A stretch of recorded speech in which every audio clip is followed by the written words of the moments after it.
কমা দিলে it does not give out ammonia, it does not give out ammonia, it does not give out ammonia. Full stop দিয়ে লেখ it does not give out ammonia. Ammonia মানে কথায় লিখতে লাগে না, NH3 লিখবো। Full stop দিয়ে লিখছিস but if the same is heated with, but if the same is reacted with, but if the same is reacted with silver nitrate solution, short a formula লিখবি, but if the same is reacted with silver nitrate solution, comma দিয়ে লিখবো gives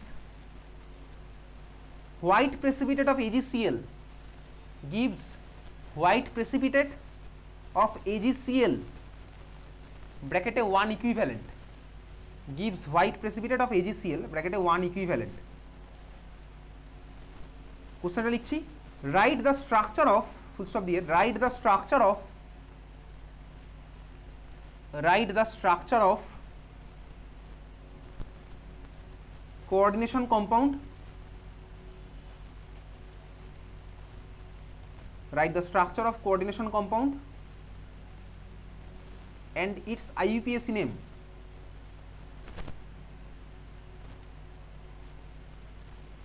write the structure of coordination compound and its IUPAC name।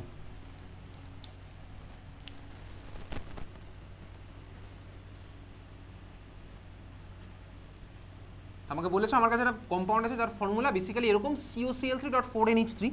কোঅর্ডিনেশনের first ক্লাসে তোকে বলেছিলাম initially সমস্ত কম্পাউন্ডকে এইভাবেই লেখা হতো, তারপরে বোঝা গেল হ্যাঁ ভাই সমস্ত আয়ন পাওয়া যাচ্ছে না, ওই জন্য থার্ড ব্র্যাকেট করে সেপারেট করে দেওয়া হলো।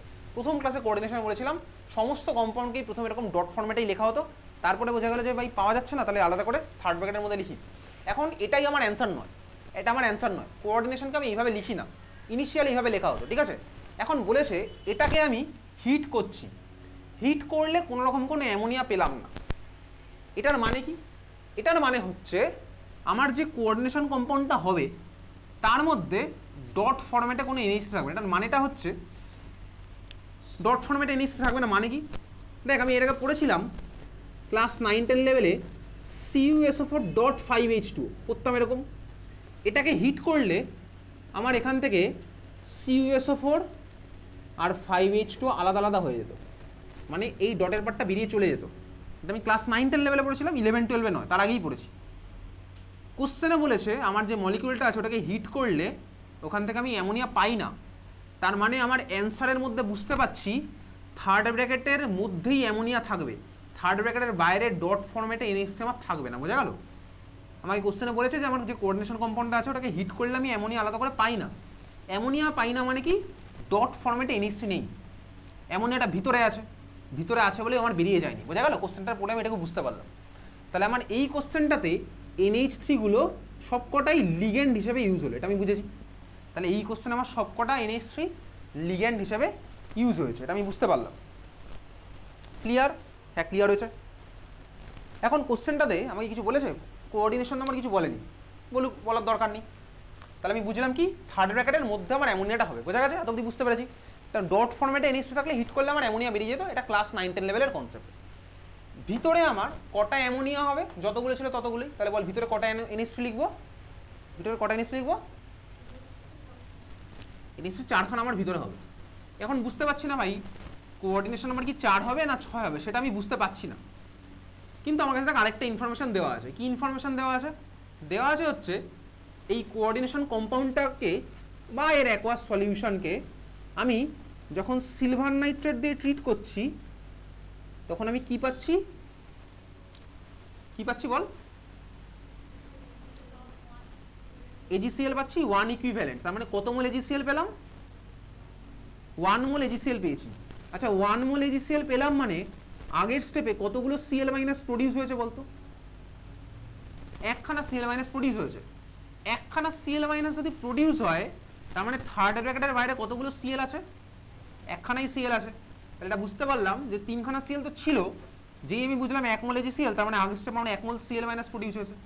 1 মোল Cl- প্রডিউস হওয়া তখনই পসিবল যদি আমার থার্ড ব্র্যাকেটের বাইরে থাকে হচ্ছে একখানা Cl। বুঝলাম? এটা আমি বুঝতে পারছি, কারণ আমি জানি এটাকে কেটে দিলাম, এখান থেকে 1 মোল Cl- হবে, সব আমার জানা আছে। তাহলে বাকি দুখানা সিএল কোথায় যাবে? কোথায় যাবে বাকি দুখানা সিএল? ভিতরে। তাহলে চলে গেল হচ্ছে এটা ভিতরে। তাহলে কোঅর্ডিনেশন আমার হচ্ছে 6 হলো, এইভাবে আমি বুঝলাম। তাহলে কোঅর্ডিনেশন আমার হয়ে গেল 6, বাকি দুখানা সিএল গেল ভিতরে, কোঅর্ডিনেশন হচ্ছে আমার 6। কোবাল্ট তো ভাই সেন্ট্রাল মেটাল হয়ে গেল এটা। তাহলে অ্যান্সারটা আমার কি হবে? CONH3 Cl2, তার বাইরে Cl। এইভাবে কোশ্চেন পরীক্ষাতে আসবে। তাহলে অ্যান্সার হচ্ছে আমার কি CONH3 Cl2, তারপরে ব্যাকেটে বাইরে Cl। এটার আইইউপিএসসি নেম কি হবে বলে দে, আইইউপিএসসি নেম কি হবে? আইইউপিএসসি নেম কি হবে এটার? খাতার মধ্যে লিখে ফেল, আমাকে বলতে হবে না, খাতার মধ্যে লিখে ফেল। স্পেলিং ঠিকঠাক করে নিজের দায়িত্বে লিখে ফেল খাতার মধ্যে।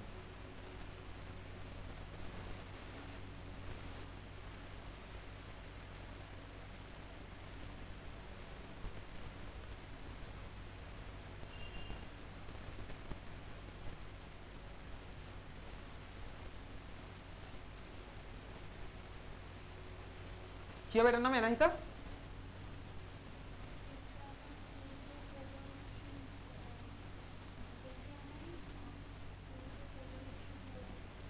কি হবে শ্রীজারের নাম?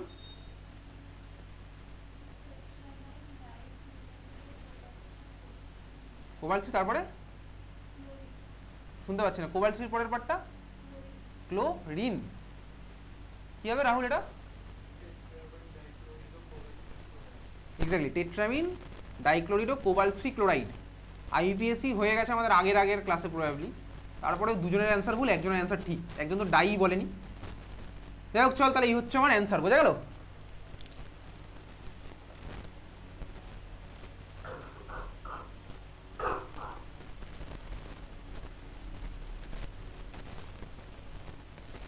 চল খাতা হেডিং দে, লেখ colour of coordination compound. Colour of coordination compound. Colour of coordination compound. Coordination কম্পাউন্ডের কালার কি হয়? Colour of coordination compound, basically এই কোঅর্ডিনেশন কম্পাউন্ডের কালার কেমিস্ট্রি আমাদের একটা ভাস্ট পার্ট। তার মধ্যে ছোট্ট একটা পার্ট আমি ক্লাস 11 লেভেলে পড়েছিলাম অ্যাটমিক স্ট্রাকচারের ওখানে, যে কালার ছিল ভিভ জিওরের মধ্যে কোথায় কোনটা পড়ছে, লাইম্যান, বামার, পেস্টেন, ব্র্যাকেট, ফান্ড, এগুলো পড়েছিলাম। ওখানে আলাদা আলাদা ওয়েভলেন্থ ক্যালকুলেট করতাম, সেটা ক্লাস 11 অ্যাটমিক স্ট্রাকচারের পার্ট।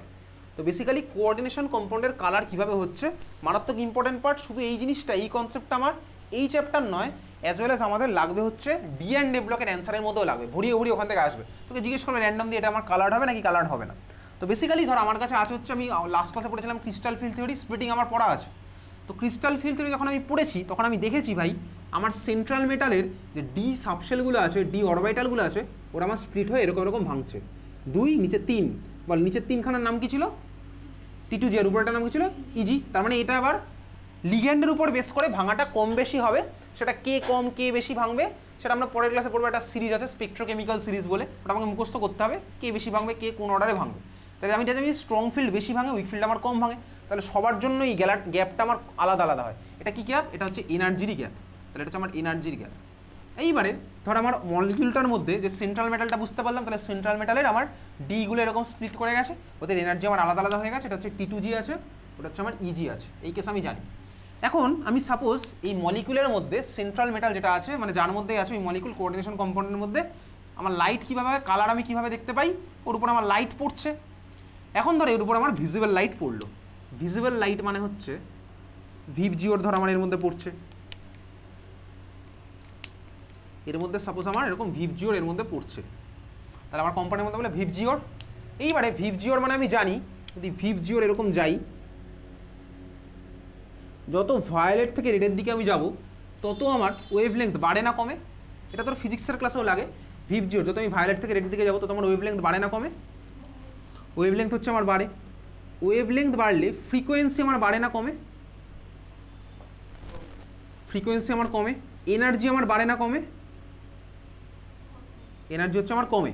এগুলো সব ফিজিক্সের ক্লাসেও আমি পড়ি, কারণ এই জিনিসটা আমার শুধুমাত্র ফিজিক্স কেমিস্ট্রি নয়, সায়েন্সের সব জায়গাতেই লাগে। তাহলে এই হচ্ছে আমার বেসিক কনসেপ্ট, ঠিক আছে? চল, এখন সাপোজ আমার এই যে আলাদা আলাদা লিগ্যান্ড তো আলাদা আলাদা স্প্লিট করবে, তাহলে আলাদা আলাদা মেটালের ক্ষেত্রে এই ভেঙে যাওয়াটা আলাদা আলাদা এক্সটেন্টে হবে। যেখানে স্ট্রং আছে সেখানে আমি বেশি বেশি পাবো, যেখানে উইক থাকবে সেখানে আমি কম কম পাবো, বুঝতেই পারছি।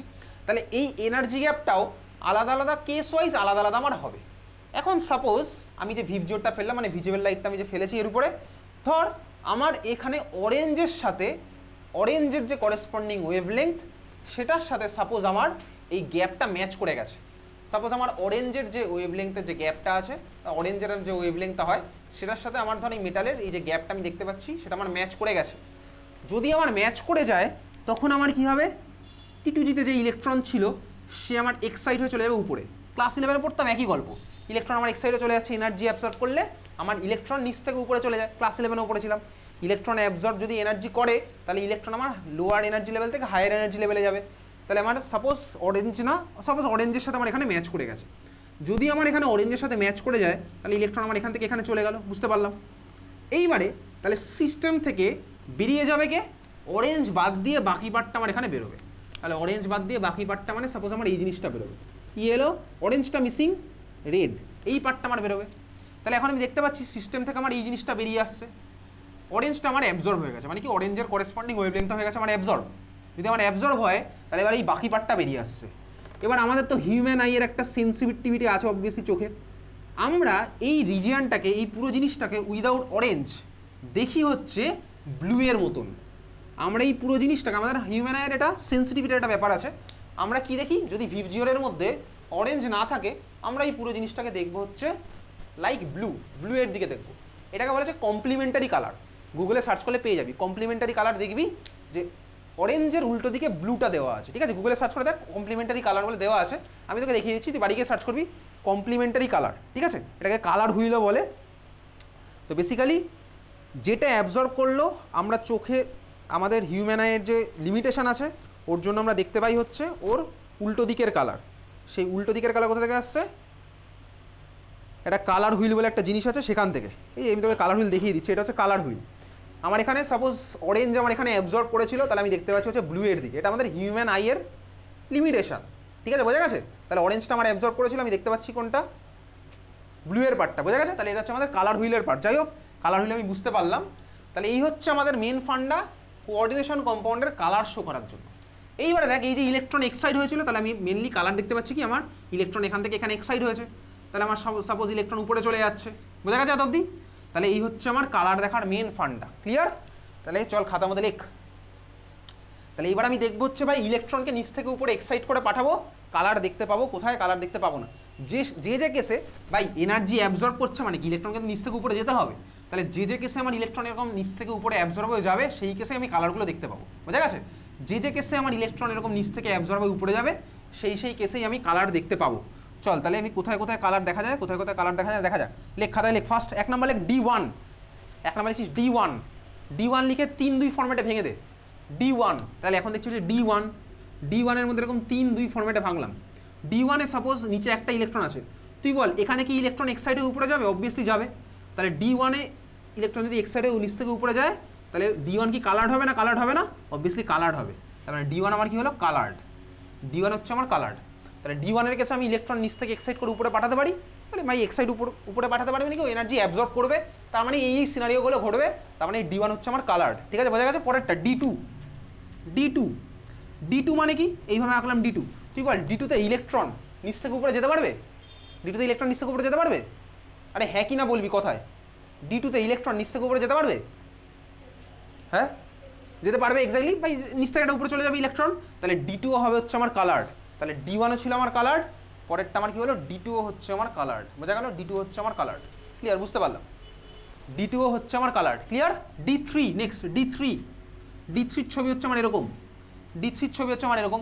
তুই বল এখানে ইলেকট্রন নিচ থেকে এক্সাইডে উপরে যেতে পারবে, পারবে না, পারবে না, হ্যাঁ বা না বল জোরে, তো গলায় আওয়াজ আছে, বল। D3 তে ইলেকট্রন কি এক্সাইড হয়ে নিচ থেকে উপরে যেতে পারবে, যেতে পারবে। তাহলে কি হবে, D3 হচ্ছে আমার কালার্ড, তাহলে D1 coloured, D2 coloured, D3 হচ্ছে কালার্ড। নেক্সট D4 এর জন্য আমার এবার ভাই লাস্ট ক্লাসে পড়েছিলাম দুখানা আলাদা আলাদা কেস পসিবল। চল D4 এর জন্য দুখানা আলাদা আলাদা কেস পসিবল। কি কি কেস পসিবল চল আঁকা যাক। খাতার লেফট সাইডে লেখ D4 ব্র্যাকেটে লো স্পিন, D4 লেফট সাইডে লিখছিস ব্র্যাকেটে লো স্পিন, রাইট সাইডে লিখছিস D4 ব্র্যাকেটে high spin, D4 low spin, right side হচ্ছে D4 হাই স্পিন, ঠিক আছে, হ্যাঁ বল বল। হ্যাঁ চলে যা, ঠিক আছে। D4 low spin, D4 high spin. D4 low spin মানে কি, দেখ ছবি আঁকছি এবার, লেফট সাইডে লো স্পিন, রাইট সাইডে high spin. D4 low spin মানে কি আমি 4টে ইলেকট্রন দেবো, কিন্তু মাথায় রাখতে হবে আমাকে স্পিন করতে হয় লো। তাহলে বলতো 4টে ইলেকট্রন কীভাবে দেবো, 1 2 3। তোকে কোশ্চেনে বলে দিয়েছে লো স্পিন, একটা হিন্ট দিচ্ছে, তাহলে বল 4 নাম্বার ইলেকট্রনটা কোথায় দিবি বলতো? এক্স্যাক্টলি এখানে পেয়ার করে দেবো। আমি বুঝলাম ভাই, তাহলে এখানে দেখ লো স্পিন হয়ে গেল সিস্টেমটা, কারণ দুখানা আমার, হ্যাঁ ভাই দুখানা সিঙ্গেল সিঙ্গেল থাকলো। D4 হাই স্পিন কীভাবে করবো, D4 হাই স্পিন কীভাবে করবো, নিচে 3টে উপরে একটা, তাহলে এই হচ্ছে আমার D4 হাই স্পিন, ঠিক আছে। তাহলে তোকে ভাই অনেক সময় ডেল্টাও গ্রেটার দ্যান পি বা ডেল্টাও লেস দ্যান পি নাও বলতে পারে, হাই স্পিন লো স্পিন দিয়েও বলতে পারে। নিচের দরজাটা টেনে দিস, ঠিক আছে। হাই স্পিন লো স্পিনও বলতে পারে, ডেল্টাও গ্রেটার দ্যান পি, ডেল্টাও লেস দ্যান না বলে, ঠিক আছে। চল বুঝতে পারলাম। তাহলে এই হচ্ছে আমার দুখানা কেস। তুই বল লো স্পিন যেটা আছে সেখানে কি ইলেকট্রন নিচ থেকে উপরে যেতে পারবে, ইলেকট্রন নিচ থেকে উপরে যেতে পারবে? আরে তাড়াতাড়ি বল, আমরা D10 অবধি করবো। ইলেকট্রন নিচ থেকে উপরে যেতে পারবে?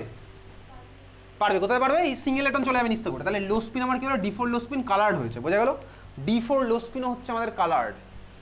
D4 হাই স্পিন নিচ থেকে উপরে যেতে পারবে? D4 হাই স্পিন নিচ থেকে উপরে যেতে পারবে? যেতে পারবে অবভিয়াসলি। কোথায় যেতে পারবে? এই তো ভাই ফাঁকা ঘর আছে দেখতে পাচ্ছি, এখান থেকে এখানে যাবে। তাহলে এই হচ্ছে আমাদের কালার্ড। তাহলে এখান থেকে ইলেকট্রন আমার এখানে যাবে, হয়ে গেল কালার্ড। D4 হাই স্পিনও কালার্ড। নেক্সট পরেরটা D4, আমরা আর হয়ে গেছে D4 হয়ে গেছে। নেক্সট হচ্ছে D5। D5 low spin, D5 low spin. Left সাইডে লো স্পিনের ছবি আঁকছি, শর্টে তুই LS লিখবি এখন, আর রাইট সাইডে D5 হাই স্পিনের ছবি আঁকবি, হাই স্পিনকে শর্টে HS লিখবি, ঠিক আছে। তাহলে লেফট সাইডে D5 LS, আর রাইট সাইডে D5 HS। D5 low spin, বল নিচ থেকে ইলেকট্রন উপরে যেতে পারবে?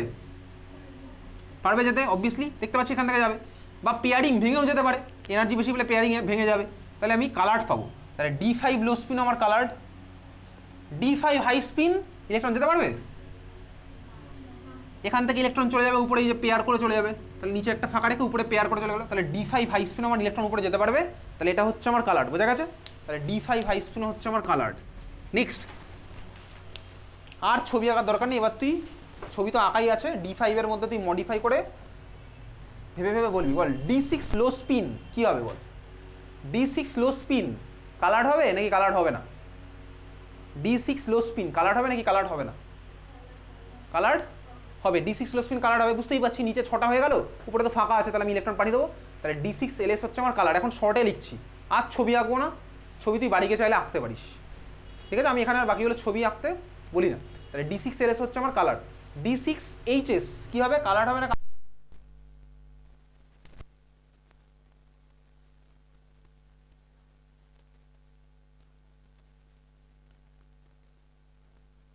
ইলেকট্রন নিচ থেকে উপরে যেতে পারবে না, পারবে না?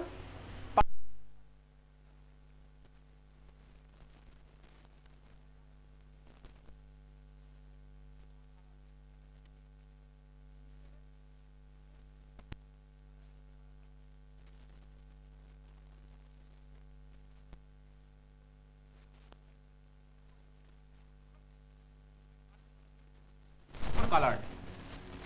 D7 হাই স্পিন, রাইট সাইডের ছবিটা, নিচ থেকে ইলেকট্রন উপরে যেতে পারবে? পারবে অবভিয়াসলি। তাহলে D7 হাই স্পিন হচ্ছে আমার কালার্ড। ছবি আমি তোকে এখন আঁকতে দিচ্ছি না, ছবি তুই বাড়ি গিয়ে আঁকবি। পরেরটা D8 লো স্পিন। D8 লো স্পিনের ছবি আমার এটা, D8 লো স্পিন। ইনফ্যাক্ট D8 এর জন্য দেখ লো স্পিন হাই স্পিন বলে কিছু হবেই না, আবার সেই সেম হয়ে গেল। লাস্ট দিন তো পড়েইছিলাম ভাই, 1 থেকে 3 সেম হয়, 4 থেকে 7 আলাদা হয়ে যায়, 5 থেকে 8 আবার আমার সেম হয়ে যায়। তাহলে D8 এ আর লো স্পিন হাই স্পিন আমরা আর বলবো না, D8 আমার সেই সেম কেসই হয়ে যাচ্ছে। তাহলে বল D8 এ নিচ থেকে ইলেকট্রন উপরে যেতে পারবে না, পারবে না? D8 আর লো স্পিন হাই স্পিন বলে কিছু হবে না। তাহলে বল D8 এ কি হবে, ইলেকট্রন নিচ থেকে উপরে যেতে পারবে না, পারবে না? পারবে ভাই, উপরে গিয়ে পেয়ার হবে। তাহলে D8 হচ্ছে আমাদের কি কালার্ড, বোঝা গেল। Next D9। D9 হচ্ছে এই ছবিটা, বল D9 ইলেকট্রন নিচ থেকে উপরে যেতে পারবে না, পারবে না? পারবে। তাহলে D9 হচ্ছে আমাদের কালার্ড, বোঝা গেল। D9 হচ্ছে আমাদের কালার্ড। D10 ইলেকট্রন নিচ থেকে উপরে যেতে পারবে? পারবে না, পারবে না? আর পারবে না। তার মানে D10 কোথায় যাবে আর? তাহলে D10 আমার আর ইলেকট্রন নিচ থেকে উপরে যেতে পারবে না। তাহলে D10 হচ্ছে আমাদের কালারলেস, বোঝা গেল। D10 কালারলেস, D10 হচ্ছে কালারলেস। আচ্ছা 1 থেকে 10 করলাম। D0 কি হবে? D0 কি হবে বল? D0 ইলেকট্রন নিচ থেকে উপরে যেতে পারবে? D0 ইলেকট্রন নিচ থেকে উপরে যেতে পারবে? কি হবে? ইলেকট্রনই নেই ভাই, তাহলে ইলেকট্রনের কোনো ট্রানজিশনের প্রশ্নই আসছে না। তাহলে D0 হচ্ছে কি হবে, কালারলেস। তাহলে D0 আমাদের কি হলো, কালারলেস। এতক্ষণ ধরে এই যে ভাই ডি থেকে ডি যে ইলেকট্রনের খেলার গল্প বলছিলাম, এটাকে বলে কি ডিডি ট্রানজিশন, এটাকেই বলে হচ্ছে ডিডি ট্রানজিশন, ঠিক আছে। তাহলে এতক্ষণ ধরে আমরা বললাম হচ্ছে ডিডি ট্রানজিশন। তাহলে যার মধ্যে এই ডিডি ট্রানজিশন হয় সেই হচ্ছে আমার কালার্ড হয়, বোঝা গেল? যার মধ্যে এই ডিডি ট্রানজিশন হয় সেই হচ্ছে আমাদের কালার্ড হয়। এতক্ষণ ধরে আমরা বললাম হচ্ছে ডিডি ট্রানজিশন, ক্লিয়ার, বোঝা গেছে? এইবারে ডিডি ট্রানজিশন এত অব্দি ক্লিয়ার। এখন কোশ্চেন লিখছি একটা, জাস্ট দুখানা মলিকুল পাশাপাশি লিখবো, KMnO4 আরেকটা হচ্ছে K2Cr2O7, দুখানা আলাদা আলাদা মলিকুল আমি লিখলাম, KMnO4 আর K2Cr2O7। KMnO4 এ ম্যাঙ্গানিজের মাথায় চার্জ কত আছে বলতো? KMnO4 এ ম্যাঙ্গানিজের অক্সিডেশন নাম্বার কত? তো পারবি তুই করতে, কারণ আমরা KMnO4 পড়েছি reaction, as well as K2Cr2O7 এর রিঅ্যাকশন পড়েছি। KMnO4 এ ম্যাঙ্গানিজের মাথায় চার্জ কত আছে বল দেখি, অক্সিডেশন নাম্বার বার কর, তাহলে তুই পেরে যাবি। এটা 5 মিনিট লাগলে 5 মিনিট লাগবে, বল KMnO4 এ ম্যাঙ্গানিজের মাথায় অক্সিডেশন নাম্বার কত, বা ম্যাঙ্গানিজের চার্জ কত হয়? তো ডি এন্ড ব্লকও পড়ে ফেলেছিস, রিঅ্যাকশন। KMnO4 এ ম্যাঙ্গানিজের মাথায় কত হয়? অক্সিজেন কত হয়? অক্সিজেন কত করে হয়? -2। তাহলে বল পটাশিয়াম হয় +1, অক্সিজেন -2, ম্যাঙ্গানিজ কত হবে? +7। তাহলে ম্যাঙ্গানিজ হচ্ছে +7, ম্যাঙ্গানিজ হচ্ছে +7। K2Cr2O7 ক্রোমিয়াম কত হয় বার কর, K2Cr2O7 এর ক্রোমিয়াম কত হয় বার কর, K2Cr2O7 ক্রোমিয়াম কত হচ্ছে? K2Cr2O7 কত হচ্ছে ক্রোমিয়াম? ক্রোমিয়াম হচ্ছে +6, তাহলে ক্রোমিয়াম হচ্ছে +6। আচ্ছা ভাই ম্যাঙ্গানিজ +7, ম্যাঙ্গানিজের অ্যাটমিক নাম্বার কত? ম্যাঙ্গানিজের অ্যাটমিক নাম্বার কত পারবি বলতে, বল ম্যাঙ্গানিজের অ্যাটমিক নাম্বার কত? তো আমাদের 10 মিনিট টাইম লাগবে। ম্যাঙ্গানিজের অ্যাটমিক নাম্বার কত হবে? পিরিয়ড টেবিল দেখে বল, পিরিয়ড টেবিল দেখে বল, এই যে পিরিয়ড টেবিল আছে দেখে বলতে গেলে আরো পাজলড হয়ে যাবে। তুই ম্যাঙ্গানিজের অ্যাটমিক নাম্বার বল কত হবে? 25। ইলেকট্রনিক কনফিগারেশন কি হয় ম্যাঙ্গানিজের?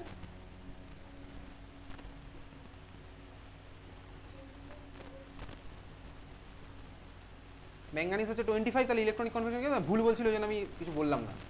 ম্যাঙ্গানিজের ইলেকট্রনিক কনফিগারেশন কি হবে?